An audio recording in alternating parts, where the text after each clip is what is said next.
name is Diana Mayer, and I am a New Jersey Watershed Ambassador with the AmeriCorps program.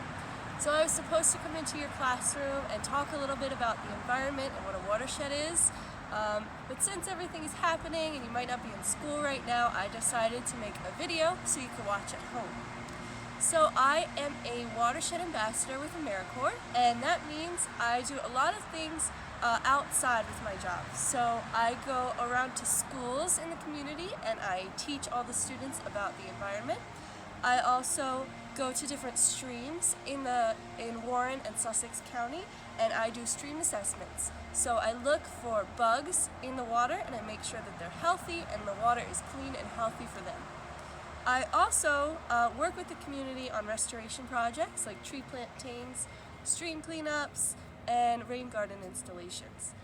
So I brought this watershed model to our video. So you may not have heard of the word watershed, so I'm going to give you just a few seconds to think of what you think a watershed is. Now look at this model, think about what a watershed is. So since we're not all together, I'll just let you know what a watershed is. So a watershed is an area of land that drains into a common body of water. So if we're looking at our watershed model, it's the land outside of our water bodies, and however the precipitation, however the rain flows from off the land, it will end up in a stream, a river, or a lake. And those streams and rivers, they will eventually drain out into the ocean. So we're going to do a little demonstration on this, and before I start doing our demonstration, I want you to think a little bit about pollution. So think what pollution is. I'll give you just a few seconds to do that.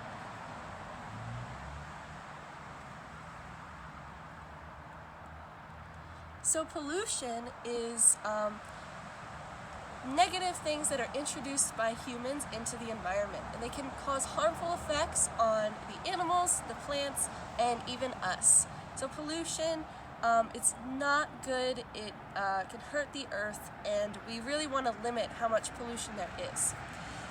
So I'm going to show you a few examples of pollution.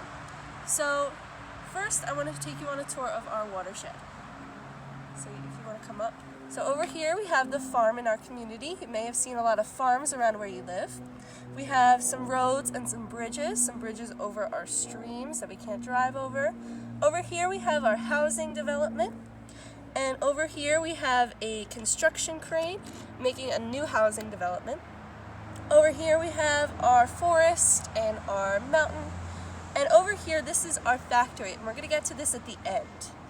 And as you notice, all the land, it's surrounded by water and streams and lakes.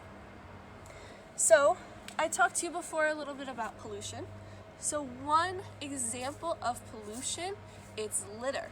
You may have seen litter on the side of the road before, outside in nature, and this litter can be plastic, it can be cardboard, it can be all different types of things, chip bags, soda cans. And litter can get out into the environment through different ways. So someone might drop a plastic bottle by accident, not realize it, and walk along. Other people might not care so much about the environment. They might just throw out their garbage outside.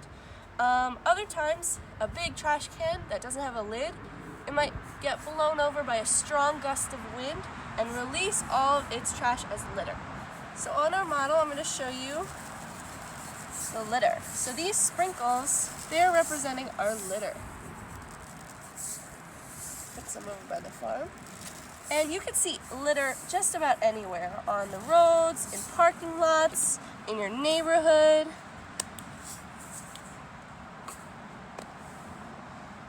So another form of pollution, it's oil and gasoline. So oil and gasoline, we put those in our cars to make them go, and they usually, they are burned off and they leak out air pollution.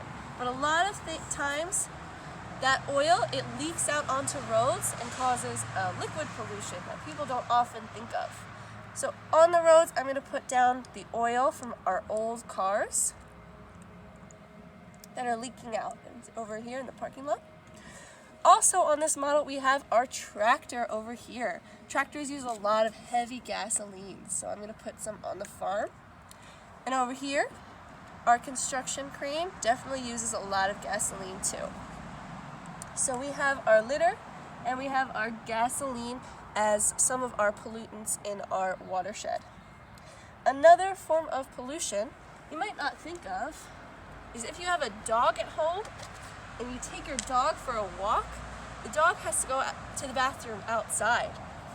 And a lot of times you're supposed to pick up after your dogs and your pets, but a lot of times people don't do that. They don't think about doing it, they don't want to do it, so they'll just leave all of the dog waste outside.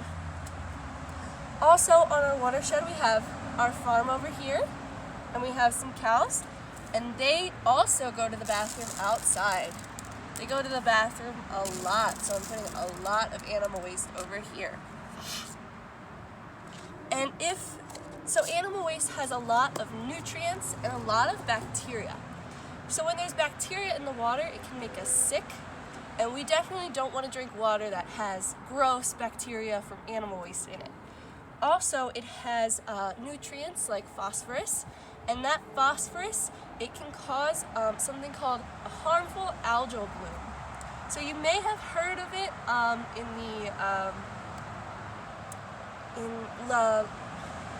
it is Lake Hopatcong. Sorry about that, I forgot. Lake Hopatcong was experiencing some harmful algal blooms last summer, and that was caused by a load of nutrients like phosphorus. So when you have a lot of animal waste that flow out into our streams and our lakes, it can cause that harmful algal bloom. So that algae, it's caused by bacteria called cyanotoxins, and that bacteria causes our communities to close off our lakes so we can't go swimming or fishing. So we definitely don't want that to happen anymore. So we have our litter, our oil and gasoline, and we have our animal waste. Another form of pollution you might not think of is sediment and fertilizer.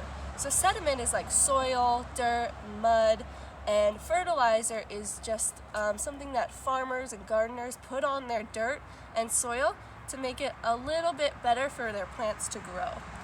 So this also has those nutrients in it, and when you have a lot of nutrients, like I said, it can cause those harmful algal blooms.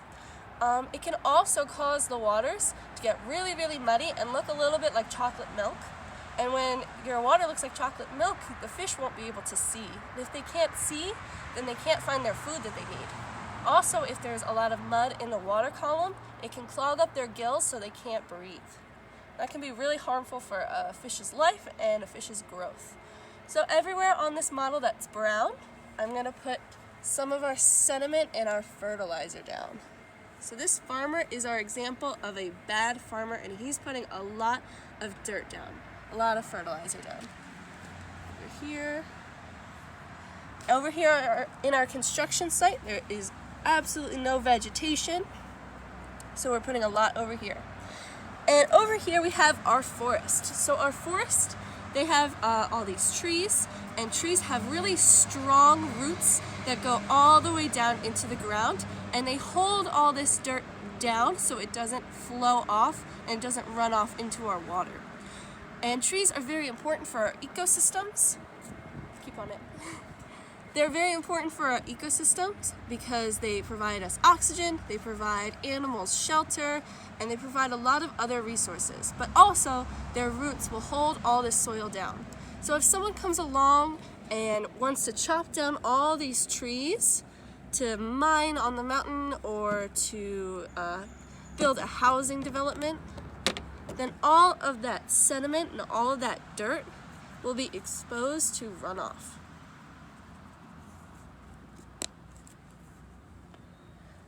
So another thing that I wanted to mention was herbicides and pesticides.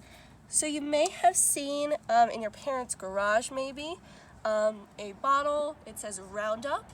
That is herbicides. So I actually wanted to show you my patio. If you could zoom in on the patio, there's all these weeds coming in between our bricks. So we don't use herbicides, so we don't use chemicals that will kill off these weeds. But your parents might use herbicides to kill off the weeds. They're just chemicals that keep something down. They keep weeds from growing. So your parents might use them in your home, outside your home, in your gardens, or on your patios. Also, another chemical, it's called pesticides. So farmers might use pesticides, and pesticides are chemicals that are supposed to keep bugs off of crops and to keep bugs from eating our crops. So a farmer would definitely want to use pesticides. And this is our example of a bad farmer. So he's using way more pesticides than he needs to use. If you're only using a little bit of pesticides to protect your crops, it really shouldn't be that much of a big deal. But this farmer is using way too much, and that can be harmful. Because if you have a chemical that's supposed to kill off bugs and it goes into our stream, remember I mentioned before that I test the waters for bugs. So if there's bugs in the stream and all these chemicals wash away, all those bugs are going to get harmed by those chemicals. So it's really not good to have a lot of those chemicals outside in nature. One more thing I wanted to mention. You may have seen this during the winter. This is road salt. So road salt is very important because it helps us from preventing accidents, and it helps people from not slipping on ice. So what municipalities have been doing is putting this road salt on the roads, and it melts the ice quicker than normal, so we can drive safely. But you only need a little bit of road salt to be effective. But what communities have been doing is putting on way too much road salt. And you may have seen giant piles of road salt in the middle of the street.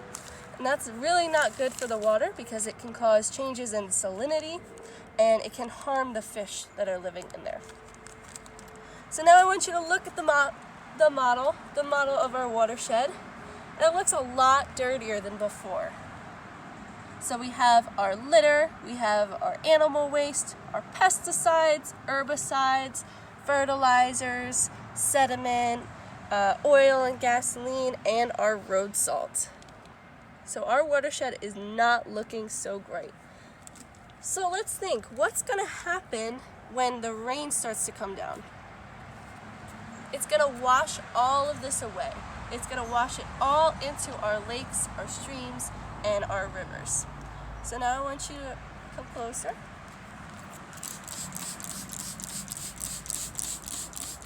So as it starts to rain, all of this sediment is running off the mountain into our waters. And our waters are starting to look a little bit like chocolate milk, like I said before. It's definitely not good for the fish that are living in there. So also what's running off is all those chemicals, those pesticides, that animal waste and those bacteria are getting into our water.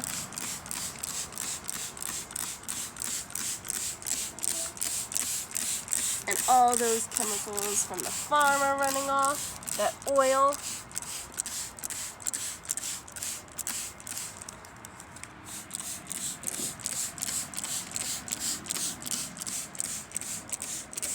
So now the land outside of our water bodies is getting a little bit cleaner, and our water is getting a lot dirtier. So this rain is washing all this pollution from the land into our water bodies. And if someone who lives in this house comes outside after a rainstorm and he sees his driveway and his lawn all clean, there's no litter or animal waste, he's not going to think that there's a problem in his community. But if you look at our lake, then you can definitely see that there's a problem here. There's way too much pollution in our lake that's running off from our land. So all of this pollution, it came from many different areas on our watershed. It came from the neighborhood, from the construction site, from the farm, from the road. It's coming from many different places. So this is called non-point source pollution. So non-point source pollution is just what you saw today. Everybody has a hand in non-point source pollution. Everybody contributes to it. So this person over here, he may have dropped a few bottles outside of his house. He let his dog go to the bathroom outside and he didn't pick it up. And this person also used a lot of pesticides and herbicides. And over on the farm, they did the same thing. They used a lot of those chemicals. They let their tractor leak out, and they didn't clean up after their animals. So this is all non-point source pollution. Non-point source pollution is very difficult to control because everybody has a hand in it, and it's not coming from one single place. It's coming from many different places in our watershed. But over here, we have our factory, and I told you we were going to get to this at the end. So factories, they usually have a pipe. Sometimes it's a pipe going straight into the air releasing gaseous pollution, and that's a smokestack. But over here we have our liquid pipe from our factory. So as our factory is making its pollution, making its products, it will leak out pollution. Can you zoom in? Through the pipe, if it works. There it goes. So as it's making its products, all of that pollution is coming out of the pipe, and that pipe is leading to our river, and that river is draining into the lake. So all of this pollution from the factory is leading straight into our lake. And I made it red so you can see it. It's not usually a red color. It might be like black or brown. But this is called point source pollution. The difference between non-point source pollution and point source pollution is that point source pollution comes from one single place. You can point to it and say that this factory is leaking out this type of pollution. So what you could do with that is you could put restrictions on the factory, you could tell the factory to stop polluting, you can tell the factory to clean up the lake and pay money to clean up the lake. But with non-point source pollution, you can't really do that. You can't say that the farmer is to blame because the people living in these houses are also polluting. So what we can do is we can work together to change our behaviors to limit this non-point source pollution from getting worse. So we can clean up after our dogs. You always have to remember to bring a scooper or a plastic bag with you when you're going on a walk with your pet to clean up after him. You can use less or no herbicides on your lawns and in your patios and your gardens so that chemical won't be outside in nature. What we can do is we can use other sources of transportation other than cars that run on gas. You could use electric cars, you could carpool with your neighbors, you could bike somewhere, walk somewhere that's very, very close. What this farmer could do over here is he can contain his animals in a fence and keep track of where they go to the bathroom, and then he can clean up after them and use that waste as a fertilizer in upcoming years so he can compost that. He can also tune up his tractor so it won't leak out any oil. He could clean up the litter and use less fertilizer on his land. What we can do on the mountain is we can plant more trees so that dirt won't run off like we saw in the beginning. So those trees have those really strong roots, so if we plant vegetation in all the places that are brown on this model, then that dirt and that soil won't run off into our waters, creating all that algae and all that chocolate milk kind of texture. So this has been a demonstration of non-point source pollution, and I hope it gives you a little bit better of idea of your impact on the environment and what you can do. Other things we could do is we can conserve our fresh water, because it takes a lot of energy and a lot of money to clean all that water. So we can conserve our fresh water. So if you take a shower that's 20 minutes long, you might want to consider taking a shower that's like 10 or 5 minutes long. What you could also do is use less plastic and less litter. So litter is like all that plastic, cardboard, chip bags. So if you use less of that disposable material, then there would be less litter in our environment. So you could bring a canvas bag every time you go to the grocery store with your parents. You could use a water bottle instead of having many different plastic bottles throughout your day. A reusable lunchbox. I'm pretty sure that most of you already do things like this, but you could always do a little bit more. One last thing I wanted to mention is you could educate. So you could tell all your friends and your family what you learned. You can show them this video. And you can tell them how to change their behaviors so they can be a little bit more eco-friendly and a little bit nicer to our environment. So I wanted to thank you all for listening, and I wanted to tell you to stay safe, keep practicing social distancing, wash your hands, and keep learning. So even though you're not in school, you can keep learning, and you can keep watching videos like this, doing what your teacher gives you, and just we can all work together to practice social distancing a little bit more. So thank you guys for listening. Stay safe out there. Bye.